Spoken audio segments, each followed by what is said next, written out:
ఈరోజు Iran, America, Israel ఈ యొక్క 3 దేశాల మధ్య జరుగుతున్న యుద్ధం ఏదైతే ఉందో అది ఆగిందా అంటే ఆగింది, ఆగలేదంటే ఆగలేదు. కానీ స్టాక్ మార్కెట్లు దూసుకుపోతున్నాయి, బంగారం వెండి ధర పెరుగుతుంది, ఆయిల్ ధర ఢమాల్. గణేష్ గోల్డ్ తాకట్టులో ఉన్న బంగారాన్ని విడిపించి కొనబడును. సంప్రదించండి 9966651144. ఈ మూమెంట్లో అసలు ఈ మొత్తం ఎపిసోడ్లో గెలిచింది ఎవరు, ఓడింది ఎవరు, మధ్యవర్తిత్వం నెరవేర్చి అందరి చేత శభాష్ అనిపించుకున్నది ఎవరు, ఇవన్నీ చెప్తాం. ముందైతే ఈరోజు బంగారం, వెండి, ప్లాటినం ధరలు చెప్పి అసలు టాపిక్లోకి వెళ్దాం. బంగారం 24 క్యారెట్ గోల్డ్ అక్షరాల 10 గ్రాములకి 3,980 రూపాయలు పెరిగింది. 24 క్యారెట్ గోల్డ్ ఇప్పుడు ఎంత ఉంది? 1,53,820 రూపాయలుగా ఉంది. ఇక 22 క్యారెట్ గోల్డ్ 3,650 రూపాయలుగా ఉంది. 10 గ్రాములు ఏంటి పెరిగింది. అప్పుడు అసలు రేట్ ఎంత మరి? 1,41,000. ఇక 18 క్యారెట్ గోల్డ్ 10 గ్రాములు 2,990 రూపాయలు పెరిగింది. 1,15,370 రూపాయలుగా ఉంది. ఇక వెండి 10,000 పెరిగింది, కేజీకి 2,65,000 రూపాయలుగా ఉంది.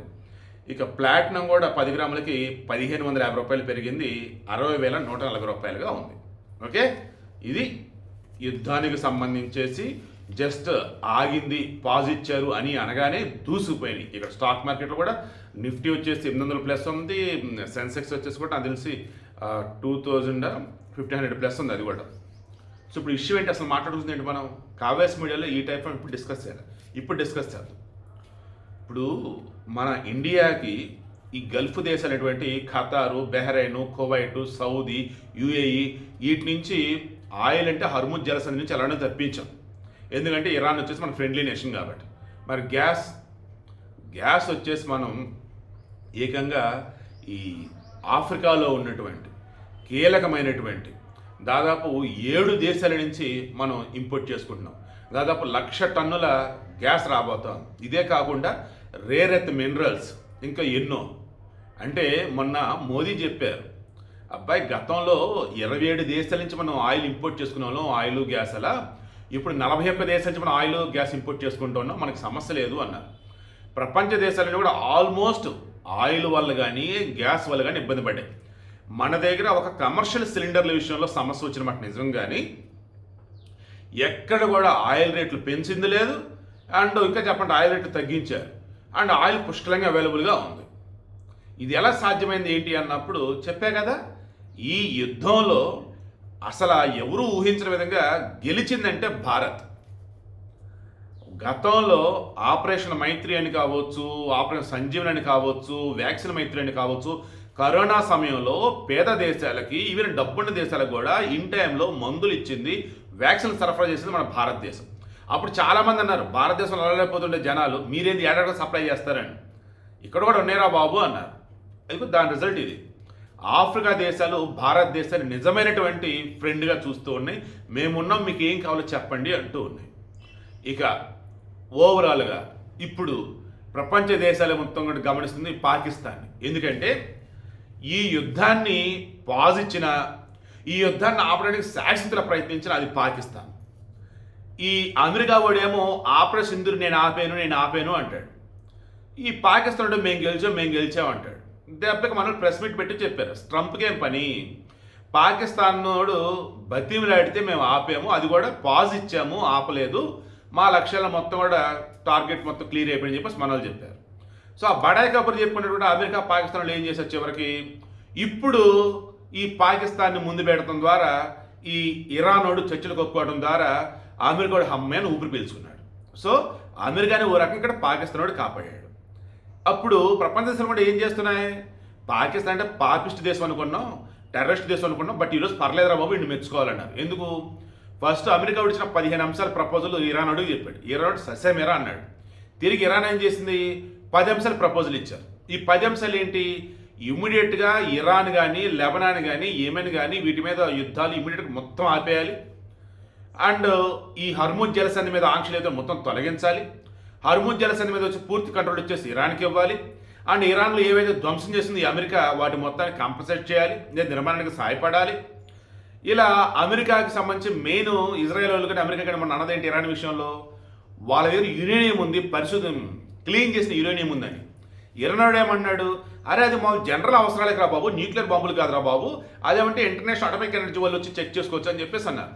సో అలా శుద్ధి చేసిన యురేనియం మీద ఆంక్షల యుద్ధం అని చెప్పేసి అన్నారు. వాళ్ళు ఇలా చెప్పుకుంటూ పోతే ఇరాన్, ఇజ్రాయెల్, అమెరికా ఈ 3 దేశాలు అన్నప్పుడు గెలిచింది ఇరాన్.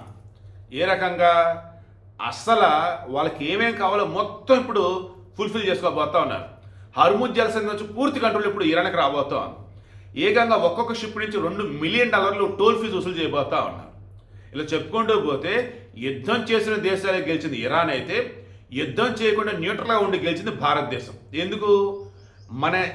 మనం ఓ రకంగా అమెరికా బతిలాడినా ఛాన్సే లేదు, మేముగా నీకు ఇక్కడగా షెల్టర్ ఇవ్వరా బాబు అన్నారు. బట్ ఇరాన్ వాళ్ళు హెల్ప్ అడగగానే వాళ్ళ యుద్ధ నౌకను మనం దగ్గరికి వచ్చి దగ్గర ఆపాం.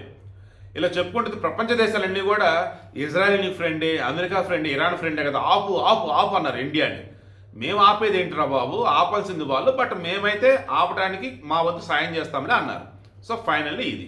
సో ఇప్పుడు ఏంటి మరి విషయం, యుద్ధం ఆల్మోస్ట్ ఆగినట్టే.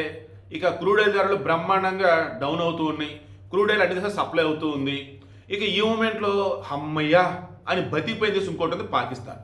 ఎందుకంటే అక్కడ ఆల్మోస్ట్ లాక్డౌన్, ఆల్మోస్ట్ చాలా బంకులు క్లోజ్ అయిపోయి, పెట్రోల్ బంకులు.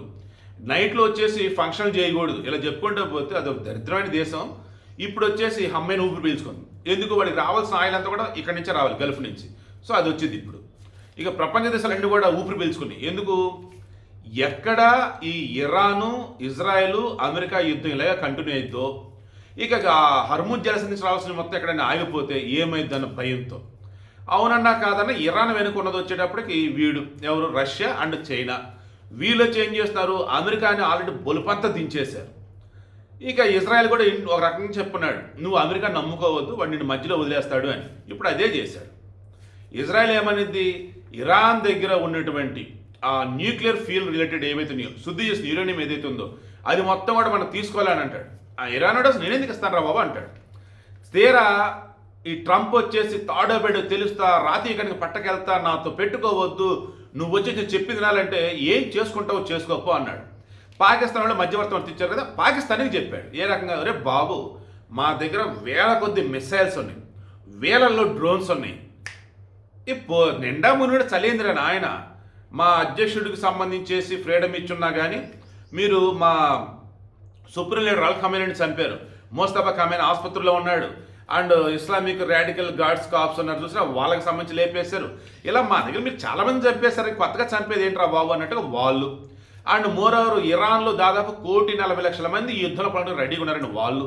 ఇలా చెప్పుకుంటూ పోతే ఇరాన్ ఈరోజు ఏం ప్రూవ్ చేసిందంటే మా దేశంలో ఎన్ని రకాల మతపరమైన ఆంక్షలు ఉండొచ్చు కాక ఓవరాల్గా దేశానికి సంబంధించి ముప్పు ఉంది అన్నప్పుడు అంతా ఏకమవుతారు చూడండి అని చెప్పి చూపించాడు.